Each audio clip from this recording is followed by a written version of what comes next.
오늘이 대림절 두 번째 주일이에요. 대강절이라고도 합니다.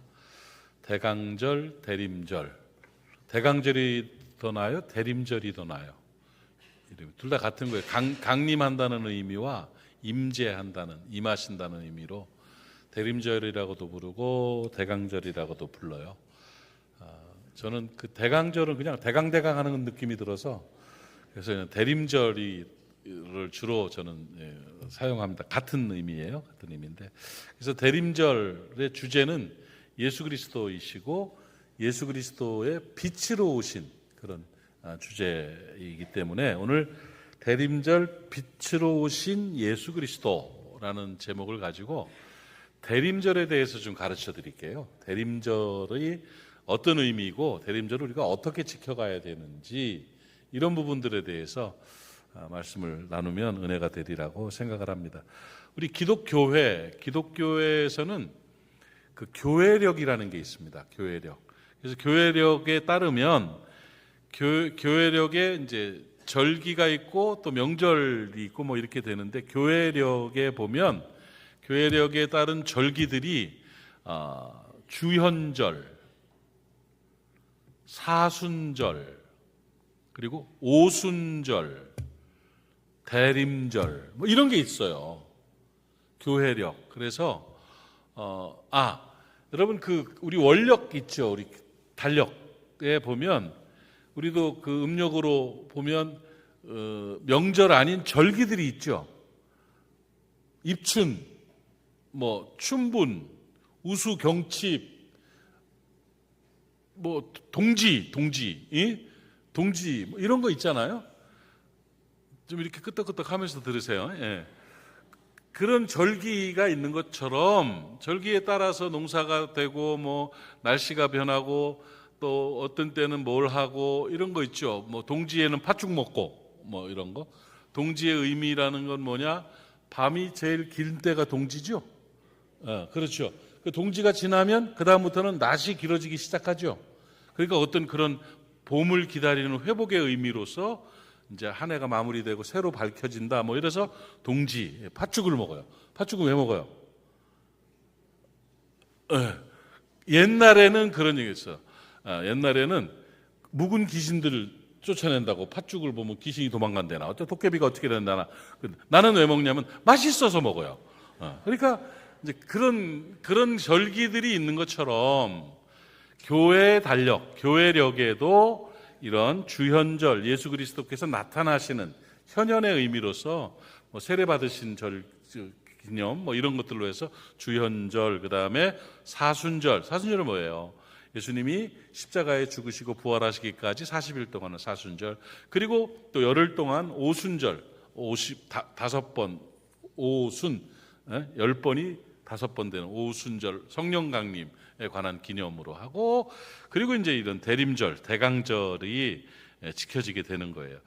대림절은 개신교회에서나 뭐 여러 교계에서 이렇게 중요하게 여기는 절기 중에 하나입니다. 근데 요즘 그 교회 전통 전례들을 예전들을 많이 다 뺐어요. 교회들마다 많이 빼고 점점 그 가벼워지는 경향들이 있습니다. 개혁신학이라고 하면서 이제 빼는데 요즘은 뭐 최근 들어서는 예배 자체에 예배 형태를 성경에 정해진 건 없지만 전통에 의해서 우리들이 하나님 앞에서 성령의 인도하심으로 만드는 전체 이 예배의 순서들이라든지 이런 것들 지켜나가는 게 좋은데 그냥 막 많이 뺍니다. 그래서 그냥 뭐 막 하죠. 그런 경우 찬양하고 설교하고 헌금하고 뭐 그냥 끝나고 뭐 이렇게 되는 경우들도 많고, 외국 같은 경우는 뭐 그냥 목사님들이 막 반바지 입고 티셔츠 입고 올라서서 그냥 하시기도 해요. 근데 그게 뭐 나쁘고 좋고를 떠나서 저는 안 그러겠다. 자기 선의를 지키는 거니까. 그런데 그런 절기들을 그러고 막 여러 가지 퍼포먼스를 통한 은혜 받기 위한 하나의 방법으로 감동을 주고 하는, 또 즐거움을 주는 방법으로 이렇게 예배 순서들도 진행되고, 절기 같은 건 신경도 안 쓰고 절기는 무슨 절기냐 막 그러고, 또 침례교 같은 경우는 뭐 사도신경 이런 거 고백하는 거 안 하고 또 많은 개신교들이 찬송가에도 분명히 기록을 해놨고 전에는 했었는데 교동문 같은 거 있죠. 성경 신앙 고백, 교동문 뭐 이런 거 다 의미 없는 걸로 빼버리는 경우들도 많이 있는데 뭐 그것도 나름대로의 자기들의 예배 방식이 되겠지만 저는 지킬 것은 지켜나가는 것이 좋겠다는 생각이 들어요. 그래서 안 지켜서 좋아졌나요? 안 지키면 훨씬 좋아지나요? 뭐 젊은 사람들이 뭐 예배 교회에 나오기가 편해졌다 뭐 교회가 꼭 편하려고만 나오는 건 아니잖아요. 신앙생활이라는 게 우리 저기 뭐 없어졌잖아. 새벽송 도는 거 이런 거, 네? 문학의 밤 뭐 이런 거 옛날 거 그때 그 풋풋함들과 그때 또 결속력과 그때 하나님 앞에 봉사하는 일들 뭐 이런 것들 다 없어요. 옛날에는 주일학교도 수요 예배가 있었어요. 그런데 수요 예배 안 하잖아요. 지금 뭐 어른들 교회 중에 지금 부산에도 그렇고 예배가 이제 대예배 한 번만 드리는 교회들이 막 생겨나기 시작했어요. 우리 교단도 있고 여러 가지 대예배 한 번 하고 나머지 오후나 이런 시간은 뭐 구역 모임을 한다든지 친교 모임을 한다든지 뭐 이런 식으로 이제 전환되어 나간 어느 교회인지 나한테 지금 묻고 싶죠. 그 교회 가고 싶어서. 근데 저는 그래요. 사람이 조금 불편해도 전통들을 가능한 지켜나가는 것이 늘 드리는 말씀이지만 강낭콩이 껍데기가 생기지 않으면 알맹이가 안 생기는 거예요. 그러니까 껍질이 필요한 외형도 필요한 전통도 필요한 이것이 인생사인데 너무 껍질이라고 빼버리면 알맹이가 보존받지를 못하는 거죠. 그래서 저는 절기들을 좀 거기에 몰입할 필요는 없지만 절기를 중요하게 생각하는 편입니다. 그중에 대강절이란 절기는 좀 중요한 절기인데 이 대강절은 뭐냐? 잘 아세요? 잘 모르시죠? 가르쳐 드릴게요. 오늘 분명하게 아십시오. 성탄절 전 4번의 주일 4주 동안을 대강절이라고 합니다. 대림절. 이 대림절의 주제는 뭐냐면 성탄절을 4주간 앞두고부터 대림절이 시작해서 대림절 첫 번째 주일, 대림절 두 번째 주일, 대림절 세 번째 주일, 대림절 네 번째 주일 하고 성탄절이 되는 거예요. 아셨죠? 이제 그러면서 이 주제가 뭐냐면 그리스도의 오심을 기다리는 절기예요. 한번 따라합시다. 그리스도의 오심을 기다리는 절기. 이걸 이제 대림절이다. 이렇게 대강절 이렇게 말씀을 합니다. 영어로는 애드벤트라고 하는데 애드벤트라는 말은 온다는 뜻이에요. 오신다는 뜻이에요. 애드벤트는 헬라어에서 나온 거예요. 라틴어에서 나왔는데 에드라는 투 그다음에 벤티어라는 온다 하는 그게 합성이 돼서 영어의 애드벤트가 된 거예요. 그래서 오신다는 뜻이에요. 오심. 그래서 그리스도의 오심을 대망하고 오심을 기다리는 절기를 뭐라고 부른다고요?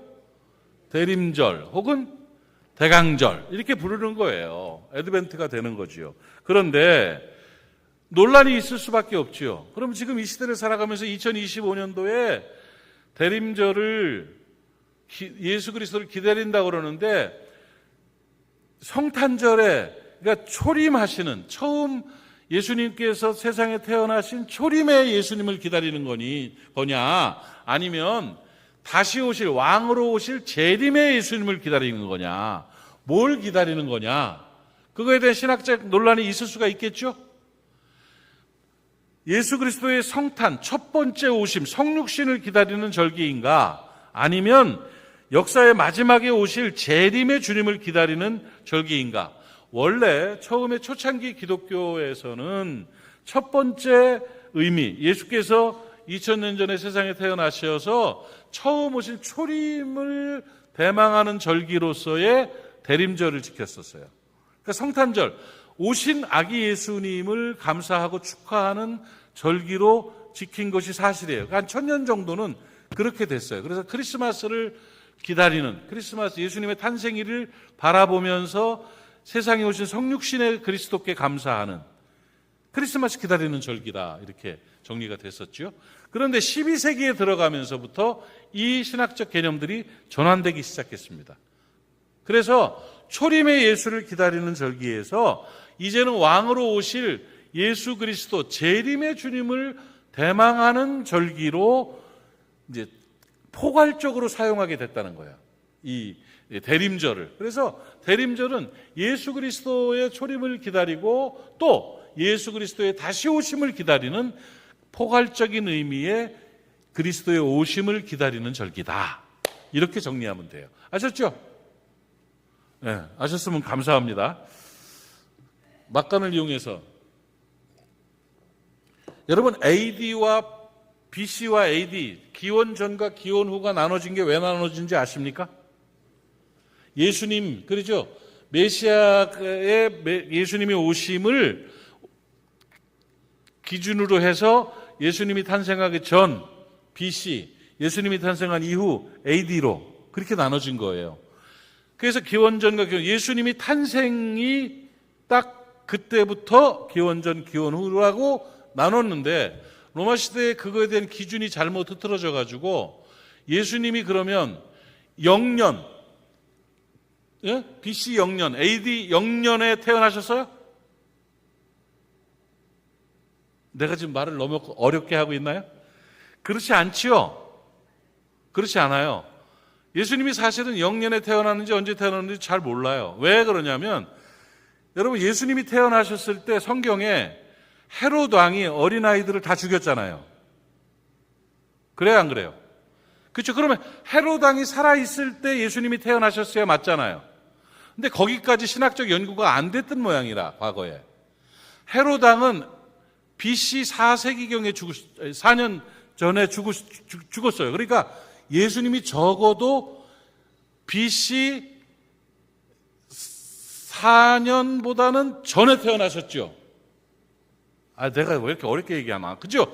그러니까 이게 계산이 잘못됐어요. 그래도 예수님의 탄생을 기준으로 해서 BC와 AD가 나눠졌고 지금은 2025년이에요. 그러니까 2025년이 예수님의 탄생 이후 2025년이라고 인정은 하지만 실제 2025년이 아닐 수도 있다는 거죠. 예수님 탄생 이후에는. 그런데 중요한 거는 그러면은 예수님이 태어나신 날은 12월 25일이죠. 그게 아닐 수 있다는 거죠. 12월 25일 날 예수님이 태어나시지 않고 그러니까 12월 25일은 예수님이 태어나신 날이에요? 아니라고요? 그렇게 자신 있게 말할 수 있어? 맞아요, 맞아. 예수님이 태어나신 날이 아니고 예수님이 태어나신 날을 기념하는 날이에요.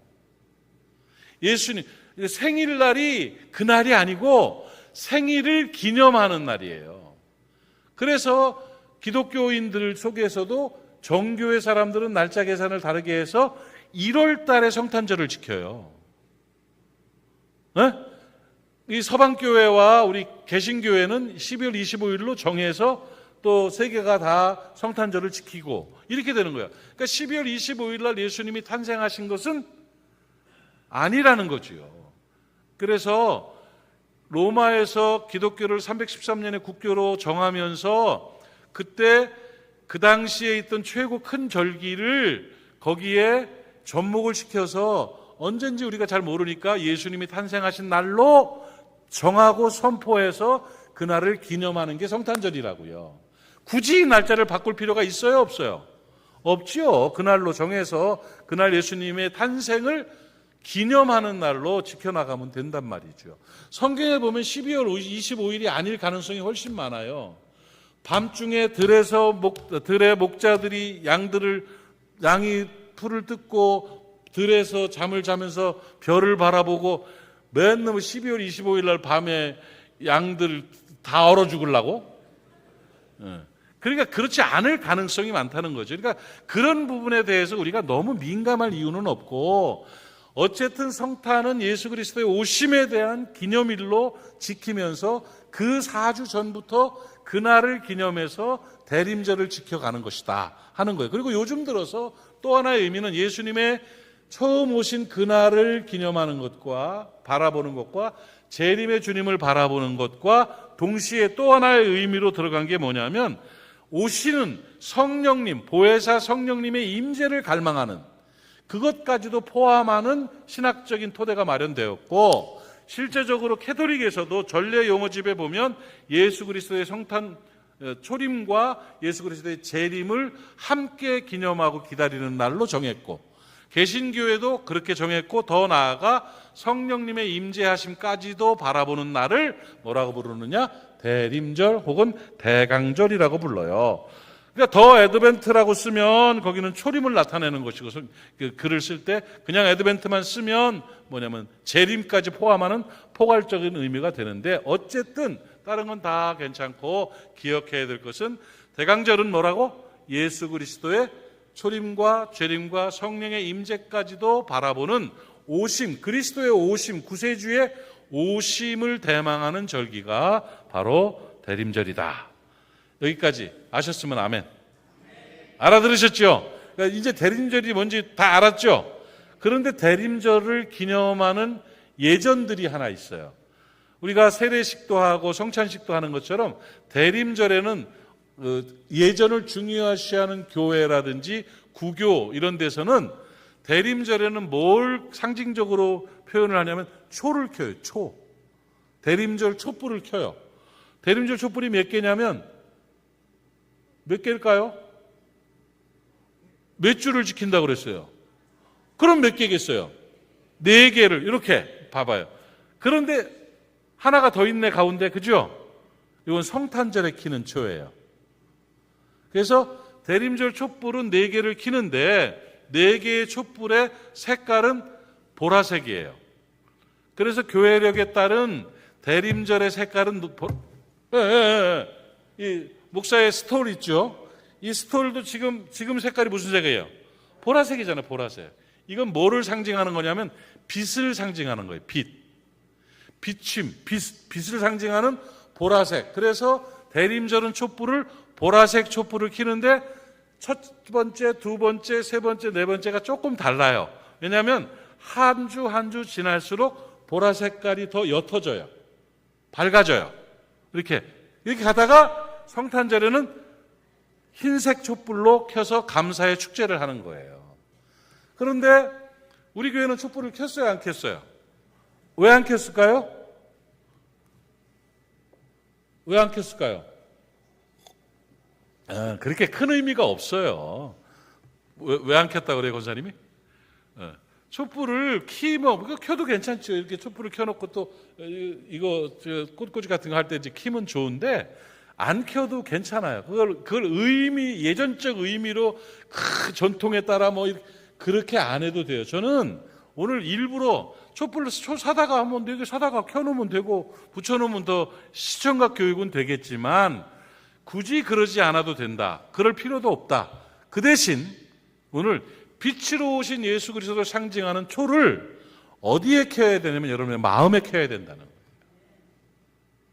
빛 대신 주님의 오심을 바라보는 대림절 초를 우리의 마음에, 우리의 생활 가운데 밝혀야 된다는 것을 강조하기 위해서 저는 어떻게 할까 고민하다가 초를 켜지 않았어요. 오히려 그게 더 좋은 것 같아요. 사랑하는 여러분, 빛으로 오신 예수 그리스도를 상징하는 보라색 초들이 여러분의 심령 가운데 오늘 밝혀지기를 주님의 이름으로 축복합니다. 촛불이 켜진, 밝아진 빛으로 오신 그리스도를 소망하는 그 초를 내 심령에, 내 가정에, 내 생활 가운데 밝힐 때 우리의 삶의 회복과 변화가 있는 것이고 그리스도의 은혜가 임하는 거예요. 그렇다면 그 촛불의 의미들을 우리가 안다면 우리들이 우리의 마음 가운데 이 그리스도의 빛된 초를 밝히기가 쉽겠죠. 매 주마다 그 촛불을 켤 때마다 예전 의식이 있고 촛불을 켤 때마다 낭독하는 성경이 있고 촛불을 켤 때마다 그 주제와 의미가 있어요. 오늘 쉬우니까 그것까지 제가 소개를 좀 드리겠습니다. 대강절 첫 번째 주일, 지난주가 되겠죠. 촛불을 켰다면 대강절 첫 번째 주일에 초는 보라색 초를 켜면서 뭔 의미를 담고 있냐면 기다림이에요. 기다림과 희망의 초를 켜는 거예요. 기다림과 소망, 임마누엘이신 메시아의 오심을 기다리고 하나님 나라를 소망하는 의미를 나타내는 첫 번째 촛불을 밝힙니다. 그러고는 이 성경 말씀을 낭독하는데 주로 이사야서 11장 1절부터 9절까지 말씀을 대림절 첫 번째 주일에 낭독을 하는 거예요. 반주를 조금 한번 해줘 보세요. 제가 아주 멋진 목소리로 한번 낭독을 해드릴게요. 이 메시아의 예언에 관한 이사야 11장 1절로 9절을 대림절 첫 번째 주일에 낭독하는데 제가 낭독해드릴게요. 이새의 줄기에서 한 싹이 나며 그 뿌리에서 한 가지가 나서 결실할 것이요 그의 위에 여호와의 영 곧 지혜와 총명의 영이요 모략과 재능의 영이요 지식과 여호와를 경외하는 영이 강림하시리니 그가 여호와를 경외함으로 즐거움을 삼을 것이며 그의 눈에 보이는 대로 심판하지 아니하며 그의 귀에 들리는 대로 심판하지 아니하며 공의로 가난한 자를 심판하며 정직으로 세상의 겸손한 자를 판단할 것이며 그의 입에 막대기로 세상을 치며 그의 입술의 기운으로 악인을 죽일 것이며 공의로 그의 허리띠를 삼으며 성실로 그의 몸에 띠를 삼으리라. 그때 이리가 어린 양과 함께 살며 표범이 어린 염소와 함께 누우며 송아지와 어린 사자와 살찐 짐승이 함께 있어 어린아이에게 끌리며 암소와 곰이 함께 먹으며 그것들의 새끼가 함께 엎드리며 사자가 소처럼 풀을 먹을 것이며 젖 먹는 아이가 독사의 구멍에서 장난하며 젖된 어린아이가 독사의 굴에 손을 넣을 것이라. 내 거룩한 산 모든 곳에서 해됨도 없고 상함도 없을 것이니 이는 물이 바다를 덮음같이 여호와를 아는 지식이 세상에 충만할 것입니다. 이게 이제 대림절 첫 번째 날 기다림 소망하면서 예수 그리스도의 오심을 기다리고 희망하면서 낭독하는 말씀이 되겠고, 이사야 11장에서는 이새의 줄기에서 한 싹이 나올 것이다 이렇게만. 이새는 다윗의 아버지입니다. 그리고 이 싹은 메시아를 말하는 겁니다. 다윗의 가문에서 싹이 나서 메시아가 오면 하나님 나라를 형성하게 될 것이다. 사자가 표범이 어린아이와 함께 양들과 함께 어우러지는 그 나라를 만들 것이다 하는 그러한 예언의 말씀이 담겨져 있는 거예요. 여러분, 대림절입니다. 여러분의 마음속에 기다림의 촛불, 희망의 촛불이 켜지기를 축복합니다. 제가 이 빛에 대한 말씀을 지난주에 드리면서 행복 감정에 대해서 얘기했어요. 행복 감정. 그죠? 기억 안 나셔서 고맙습니다. 다시 얘기할게요. 여러분, 행복한 사람이 좋잖아요. 행복이 좋지 않습니까? 그런데 행복은 감정적인 작용인데 나를 행복하게 만드는 감정이 뭐가 있을까요? 기쁜 감정, 즐거운 감정, 재미있는 감정, 흐뭇한 감정, 이렇게 행복 감정이잖아요. 그러면 막 보람 이런 게 다 행복이죠? 몰라요? 맞죠? 근데 희한하게 그 행복 감정 중에 중요한 감정이 하나 있는데 그게 기다림의 감정이에요. 이건 행복한 거예요. 여러분, 생동감 있는 사람, 행복한 사람은 기다리는 것이 있어요. 그걸 희망이라고 그러고 소망이라고 하는 거예요. 바람이 있다는 거예요. 설렘이 있어요. 설렘이. 기다림의 설렘이. 근데 절망에 빠진 사람들, 뭔가에 찌들려 지친 사람들은 기다리는 게 없어요. 뭘 원해? 물어보면 하나도 원하는 게 없어. 그냥 그냥 살아. 얼마나 재미없을까요? 정말 뭐라도 하나. 어제 아슬아슬하게 끝난 드라마의 다음 장면이라도 좀 기다려야지. 뭔가 기다림이 있어야 설렘이 있고 기다림이 있어야 행복한 거예요. 아이를 키우면서 희망이 있는 거잖아요. 이 아이가 잘 되기를 바라고 복되기를 바라고, 그렇지 않습니까? 화분에 물을 주면서 이게 나무가 잘 자라기를 바라고 생명 얻기를 바라고 말이에요. 그 기다림이라는 것은 인간의 본성이고 기다림이라는 것이 행복 감정이에요. 뭔가를 기다리고 설레이고 뭔가에 대해서 기대할 수 있는 그런 기다림의 촛불을 켜십시오. 희망의 촛불을 오늘 켜십시오. 여러분 안에 밝은 그런 기다림의 대강절 첫 번째 주일에 촛불이 켜지기를 축복합니다. 그래서 첫 번째 주일의 초는 기다림과 희망이에요. 켜져 있죠? 바람이 있죠? 정 바람이 없으면 로또라도 하나 사요. 그래서 그거라도 바라보고 좀. 바람이 좀 있어야 돼요. 뭔가 기다리는 희망이 있어야 돼, 사람은. 오늘보다 내일이 잘 되겠지. 내 때보다 자식들이 더 잘 되겠지. 뭔가 희망이에요, 희망. 그것이 있는 사람이 신앙인이고 복된 사람이에요. 리더의 제1 덕목이 뭔지 아십니까? 희망을 심어주는 거예요. 정치인들이 해야 될 사명은 국민들에게 희망을 심어주는 거예요. 여러분 독재자니 뭐니 해도 박정희 대통령 때 그때 제일 잘한 것이 뭐냐면 국민들 그 어려운 가운데 희망을 심어줬어요. 100억 수출 1000불 소득. 지금 4만 불 소득 시대라고 그러는데도 희망이 없잖아요. 그게 고통인 거예요. 교회는 왜 나와요? 희망으로 나오는 거예요. 소망의 촛불을 켜야 됩니다. 목사와 장로는 성도들에게 희망을 심어주는 사람들이에요. 절망 주지 말고, 낙담 주지 말고, 괴로움 주지 말고, 잘 될 거야, 좋아질 거야, 하나님이 계시니까. 이게 성도의 삶이에요. 리더들은 그렇게 살아야 되는 거예요. 부모는 자식에게 희망 주는 사람이어야 돼요. 나 팔자가 더러워서 너 같은 걸 만나가지고 이런 소리 하지 마세요. 절대 네 애비 같은 사람 만나지 마라, 이런 말 하지 말라고. 진짜 희망을 심어주고 좋은 것, 잘된 것으로 기쁨을 줄 때, 그때 대림절의 첫 출발의 의미를 정확하게 지키는 겁니다. 두 번째, 대림절의 두 번째 주일은 뭐를 하느냐? 회개의 촛불을 켜는 거예요.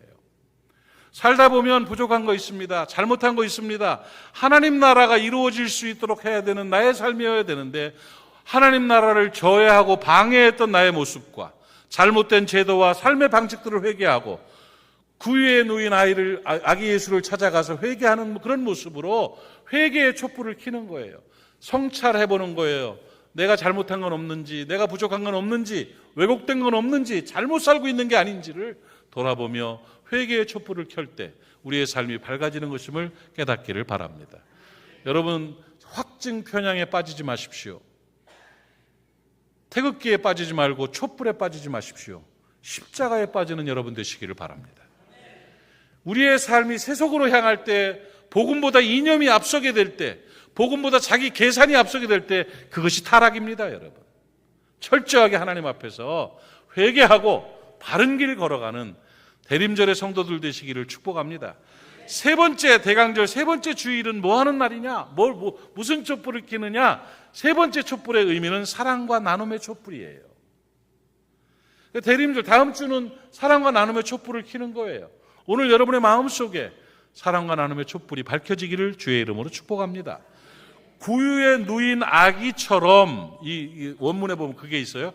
구유에 누인 아기처럼 힘없이 누워있는 사람들을 찾아가라, 이거예요. 그러니까 예수 그리스도께는 구유에 누우셨어요. 그죠? 왕좌에 오신 게 아니잖아요. 가치 없는 구유에 누워있는 예수 그리스도와 같이 힘없이 누워있는 사람들을 내가 섬겨야 되고 경배해야 된다는 거예요. 그들을 찾아가야 된다는 거예요. 그러면서 이 이야기를 뭐라 그러면, 구유에 누인 사람을 찾아가서 작은 예수께 선물하는 것. 이게 사랑과 나눔이에요. 그리스도인의 삶은 바로 그런 거예요. 구유에 누워있는 힘없는 사람들을 도와야 돼요. 나눠야 돼요. 그분들이 바로 예수 그리스도라는 거예요. 마태복음 25장 40절 말씀 우리 한 목소리로 같이 한번 읽어봅시다. 시작. 임금이 대답하여 이르시되 내가 진실로 너희에게 이르노니 너희가 여기 있는 내 형제 중에 지극히 작은 자, 구유에 누인 자 하나에게 한 것이 곧 내게 한 것이니라. 아멘이십니까? 이번 성탄절에는 구유에 누인 아이와 같은 어려움과 괴로움을 당하는 사람을 위해서 뭔가를 나누십시오. 뭔가 좀 그들을 위한 촛불을 밝힐 수 있는 작은 예수께, 누워있는 작은 예수께 뭔가를 나눌 수 있는 그런 대림절이 되어야 되는 겁니다. 이번 성탄절에 나눔이 있기를 바랍니다. 흘러가는 것이 있기를 바랍니다. 이거는 개인적으로, 교회적으로, 제도적으로 이런 거 떠나서 개인적으로, 일부 때 내가 이 얘기를 하고 히트를 쳤는데, 여러분, 이번 성탄절이 이제 한 달 가까이, 한 달보다 덜 남았는데, 이번 성탄절에 생판 모르는 가난한 사람, 구유에 누인 아기 예수를 위해서 5만 원 쓸 수 있는 사람 있어요? 나는 내 5만 원을 가난한 사람을 위해서, 내가 모르는 사람이지만 구유에 누인 아기 예수와 같은 그 사람을 위해서 기꺼이 이번에 나누겠습니다. 할 수 있는 사람 있으면 좋겠어요. 나는 하려고. 5만 원 나누려고. 5만 원 하고 싶어요. 근데 어떤 방법이 있냐면, 오래전에 내가 듣고 내가 그 자료도 받았는데, 기아대책에서 그 일을 한대요. 기아대책에 후원한 사람들이 많잖아요. 그 후원을 잘하는 사람들이 그 돈을 모아놨는데, 그걸 갖고 좀 의미 있게 나누고 싶은 마음이 드는 거야. 그래가지고 작전을 짠 게 뭐냐면 희망상자라는 걸 나누어요.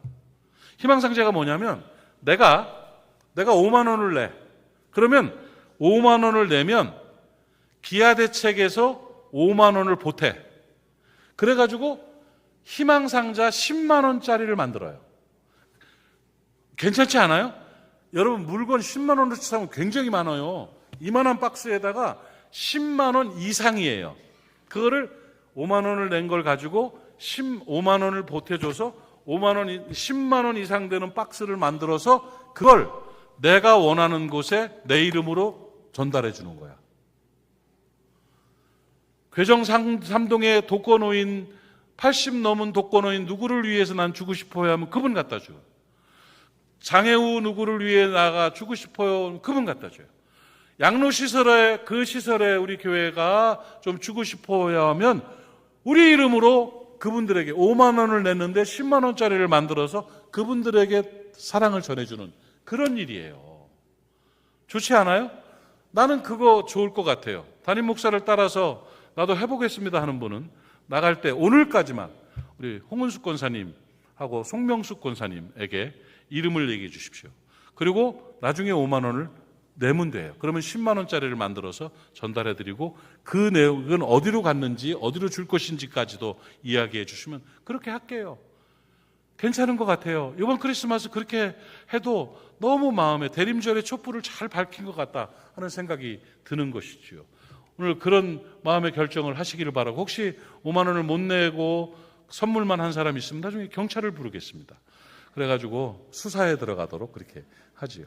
아무튼 마음에 성령께서 인도하셔서 그래, 구유에 누인 아기 예수께 좀 전달해야 되겠다 하는 마음 드시면 하세요. 하시면 5만 원 생기게 하실 거예요. 나눔의 일을 하는데 하나님이 도와주실 줄로 믿습니다. 대강절 네 번째 주일은 뭐냐면, 네 번째 주일의 촛불은 뭐냐, 만남과 화해의 촛불이에요. 화해를 위한 촛불을 켜는 거예요. 어색했던 사람들, 미워했던 사람들, 불편했던 사람들과 화해를 하는 것이 네 번째 촛불이에요. 선물을 주면서 기도를 하면서 연결해서 네 번째 촛불을 켜서 만남과 화해를 만드는 거죠. 보십시오. 이 대림절의 의미가 얼마나 큽니까? 우리가 촛불을 켜는 게 문제가 아니라 우리의 마음에, 우리의 삶에 이런 기다림과 소망의 촛불을 켜고, 회개의 촛불을 켜고, 사랑과 나눔의 촛불을 켜고, 만남과 화해의 촛불을 켠다면 그 성탄절이 축제가 되는 거예요. 그래서 성탄절의 다섯 번째 초는 감사와 축제의 촛불을 켜는 겁니다. 기쁘다고 좋으셨네가 되는 거지요. 우리의 삶이 회복되는 것이죠. 빛 가운데 빛으로 오신 예수 그리스도를 찬양하고 축복하고 감사하는 행복한 절기가 되는 것입니다. 대림절은 촛불을 켜는 것입니다. 강단 위에 촛불을 켜는 것이 중요한 것이 아니라 대림절의 촛불은 여러분의 마음에, 여러분의 생활 가운데 켜는 것입니다. 기다림의 행복한 촛불을 켜시기를 바랍니다. 회개와 회복의 촛불을 켜주시기를 바랍니다.